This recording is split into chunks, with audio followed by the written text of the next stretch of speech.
Imaginez-vous assis à la terrasse d'un café, en train de siroter un petit café avec un ami, sous un beau soleil d'été, le kiff, on discute, on rigole, on est bien. Et là tout d'un coup, on voit au loin un ami qui arrive vers nous. Et bien sûr, on se lève, on l'embrasse, comment tu vas, qu'est-ce que tu deviens, ça fait longtemps que je t'ai pas vu, comment va ta femme, on le présente à notre ami, tu connais un tel, voilà, je te présente, et je te souris, et je te fais, et tout va bien. Alors, tout d'un coup, notre ami nous dit, excusez-moi, il faut que je parte, je suis attendu. Et quelques mètres après qu'il ait quitté la table, on se tourne vers notre ami, on lui dit, tu connais celui-là?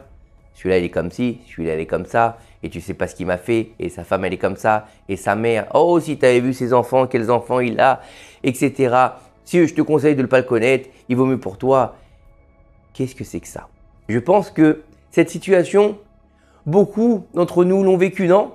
Je pense que vous avez déjà vu ou vécu cette situation. Je pense que ça vous fait un petit peu sourire derrière l'écran. Et donc, il faut savoir que ce Inyan, ça s'appelle du Lashon Hara. Il est interdit de faire ça. Et dans la paracha de la semaine, on va voir que la prophétesse Myriam Hanevia, la grande prophétesse Myriam, la sœur de Moshe Rabbeinu, sa grande sœur, celle qui, grâce à lui, il va venir au monde, puisqu'elle va dire à son père, papa, ton décret il est plus dur que celui de Pharaon, puisque Pharaon, le décret il est que sur les garçons, toi tu es sur les garçons et les filles, puisque tu t'es séparé de maman, et qu'à cause de toi, tout le peuple d'Israël, il s'est séparé. Et que lui, c'est un rachat, donc c'est pas sûr que son décret se réalise. Toi, si t'es un tzaddik, c'est sûr que ton décret va se réaliser. Et grâce à l'intervention de Myriam, Amram a été réépousé Yocheved, c'est marqué là-bas dans la Gemara, et de cette union va naître Moshe Rabbeinu, le libérateur du Ham Israël. Donc c'est une grande femme, une grande prophétesse. Et un jour, on nous dit dans la paracha qu'elle était assise avec Aaron et nous dire comment ça se fait que Moshe il se sépare de sa femme. Comment? Il est plus grand que nous. La pauvre Sipora, regarde ça la pauvre. Elle est choukubaralik cette femme. Elle est belle, elle est gentille, elle est intelligente. Et Moshe, il la laisse dans la tente. Il la considère même pas. Il a divorcé. Qu'est-ce qu'il y a? Il peut pas être avec sa femme. C'est quoi le problème? Nous aussi, on est des prophètes. Ah, Aaron, toi, tu es un prophète. Moi, je suis un prophète, je suis une prophétesse. Et pourtant, ça nous empêche pas d'être mariés. Et là, Kadosh Baruch Hu, il n'a pas apprécié. Il n'a pas apprécié. Et là, Myriam va être frappée par la lèpre. Pourquoi? Parce que comme on l'a vu dans la paracha de Tazria Metzora, que celui qui dit du Lashon Hara, il est frappé par la lettre. Même un grand tzaddik. Comment? Oui, mais Myriam, elle n'a rien dit. Elle a dit une vérité. Moshe était séparé de sa femme. Sa femme était jetée, la pauvre, dans sa tente. Et elle n'avait pas de vie, de famille, de vie de couple. Donc elle n'a rien dit de méchant. Oui, mais c'est ça le Lashon Hara. C'est justement dire des vérités. C'est pas dire des mensonges. C'est dire des vérités. Et elle sera punie pendant 7 jours. Pendant 7 jours, elle va être isolée comme une lépreuse. Et personne n'aura le droit de l'approcher. Mais regardez comment Dieu il fait bien les choses quand même. Tout le peuple d'Israël était tout le temps en mouvement dans le désert, puisque dans le livre de Bemidbar, on voit que c'est les pérégrinations du peuple d'Israël dans le désert, dans ce fameux désert où il y aura 42 stations. Et là, qu'est-ce qui va se passer? Myriam est en quarantaine, elle n'a pas le droit de sortir, et le peuple entier va l'attendre. Le peuple entier va attendre que Myriam soit guérie. Et même Moshe Rabbeinu, bien que sa sœur ait parlé sur lui, qu'est-ce qu'il va dire? Il aurait pu dire, comme on le fait aujourd'hui, oui, elle n'a pas honte, quelle pourriture, qu'est-ce qu'elle fait, qu'est-ce que ça veut dire? Non, Moshe Rabbeinu, il dit à Kadosh Baruch Hu, El na refanala, je t'en supplie, guéris-la. Et Moshe, il va le demander que sa sœur elle aille mieux, alors qu'elle a dit du Lashon Hara sur lui. Eh bien, parce que pour lui, c'est pas important. Pourquoi? Parce que juste avant, on va nous dire que Dieu, il a dit, vous parlez de Moshe le plus humble des hommes sur la surface de la terre. Comment vous pouvez faire ça? C'est une pureté absolue, Moshe Rabbeinu. Ne vous comparez pas à lui. Vous êtes des prophètes, c'est vrai, mais lui, il est un prophète à un niveau absolu. Je peux lui parler tout le temps, comme si c'était un ami. Donc, je n'ai pas besoin de le prévenir, je n'ai pas besoin qu'il se prépare. Il doit toujours être en mesure de recevoir la shrina. Donc, il est obligé de se séparer de sa femme. Vous n'êtes pas au niveau de Moshe Rabbeinu. Moshe Rabbeinu, il m'a parlé panim el panim, face à face. Donc, lui, il doit être toujours prêt à recevoir la présence divine. Donc, il est obligé de se séparer de sa femme. vous êtes un peu plus bas. Ne vous comparez pas à lui, même si c'est le plus humble de tous les hommes sur la surface de la terre, c'est le plus grand de tous les prophètes. Il n'y aura pas de Navi comme Moshe en Israël, parce que c'est le seul qui a parlé avec Akadosh Baruch Hu, panim en panim. C'est le seul qui a vécu dans le ciel 120 jours. Mais revenons à Myriam. Le peuple entier va l'attendre jusqu'à qu'elle soit guérie. Pourquoi?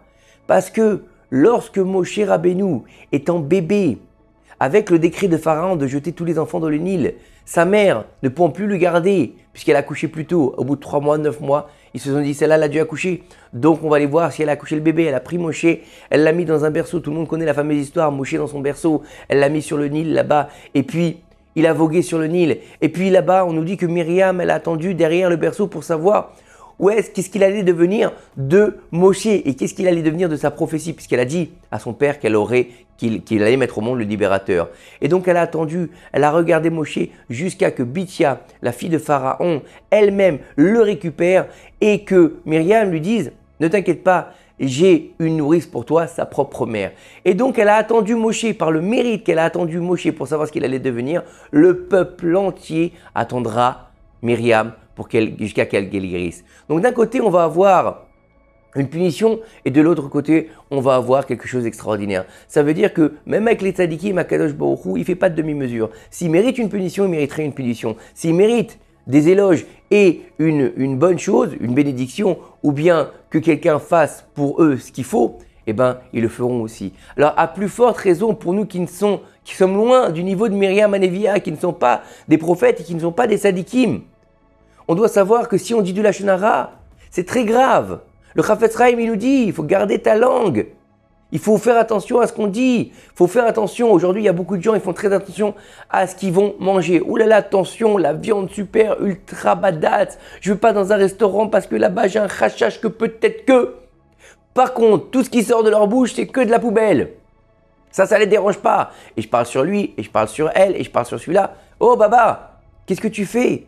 Faut arrêter de penser que on a le droit de faire sortir n'importe quoi de notre bouche. L'adage dit, tourne 7 fois ta langue dans ta bouche avant de dire quelque chose. Ça veut dire quoi? C'est-à-dire que réfléchis à ce que tu vas dire. Réfléchis aux incidences que tu vas dire. C'est pour ça que celui qui faisait du Lachon Hara, il devait amener un korban qui était un oiseau. Pourquoi un oiseau? Parce que l'oiseau, il piaille. Il va faire entendre son son au gré du vent. Au gré du vent, Myriam Anevia, pourtant elle n'a pas dit quelque chose de grave, elle a dit qu'une vérité. Et tous les jours après la tefila, 10 choses qu'il faut se souvenir, tous les jours il y a marqué là-bas. Que Myriam, elle a parlé sur Moshe Rabbeinu. Qu'est-ce que ça veut dire? Et juste avant, on va dire que ce qu'ils ont fait Balak et Bilham. C'est-à-dire qu'il faut se rappeler tous les jours ce que nous ont fait Balak et Bilham, mais aussi ce que Myriam, elle a fait en parlant de son frère. À tel point pour comprendre comment c'est grave le Lachon Hara. Pourtant, même si c'est une réalité, même si c'est une vérité, même si on n'a rien dit de mal, il faut faire très attention. C'est une chose extrêmement difficile. Et le Lachon Hara et le Motzi Shem Ra, le mauvais nom et la médisance, c'est ce qui a détruit le deuxième temple. On va rentrer dans le mois de Tammuz. Le mois de Tammuz et le mois de Av sont les mois de vacances, les mois qui sont les plus difficiles. Pourquoi? C'est les mois où on est en vacances, c'est les mois où on a l'impression d'être libre. Et c'est les mois où on se permet tout. Et on se permet de dire des choses aussi. On rencontre celle-là, on rencontre celui-là, au Kikar, à Natania, on rencontre celui-là, à Jean-Lépin. Et là, on se permet de parler. Non, faut se taire. Depuis presque 2000 ans, le deuxième temple a été détruit à cause de la médisance et à cause du mauvais nom. Qu'est-ce qu'on attend pour le reconstruire? Savoir se taire, savoir fermer sa bouche, savoir arrêter de dire du Lachon Hara sur son prochain pour pouvoir enfin reconstruire ce temple. On dit tous les jours, je veux Mashiach, pourquoi on n'a pas la Géoula? Pourquoi Dieu ne reconstruit pas le temple? Mais il serait peut-être temps de nous-mêmes reconstruire notre propre temple en fermant notre bouche et en arrêtant de dire du Lachon Hara les uns sur les autres, que ce soit sur les réseaux sociaux ou que ce soit en direct, que ce soit écrit ou que ce soit à l'oral. Il faut savoir se taire. Il faut savoir respecter, il faut savoir accepter de fermer sa bouche. Et le roi Salomon il dit, même un sot, quand il se tait, on le prend pour un sage. Donc, au lieu d'être un singe, soyons des sages. Que ces quelques paroles de Torah nous aident à faire venir le Mashiach. Amen, Kini Ratzon. Shabbat Shalom Mevorach.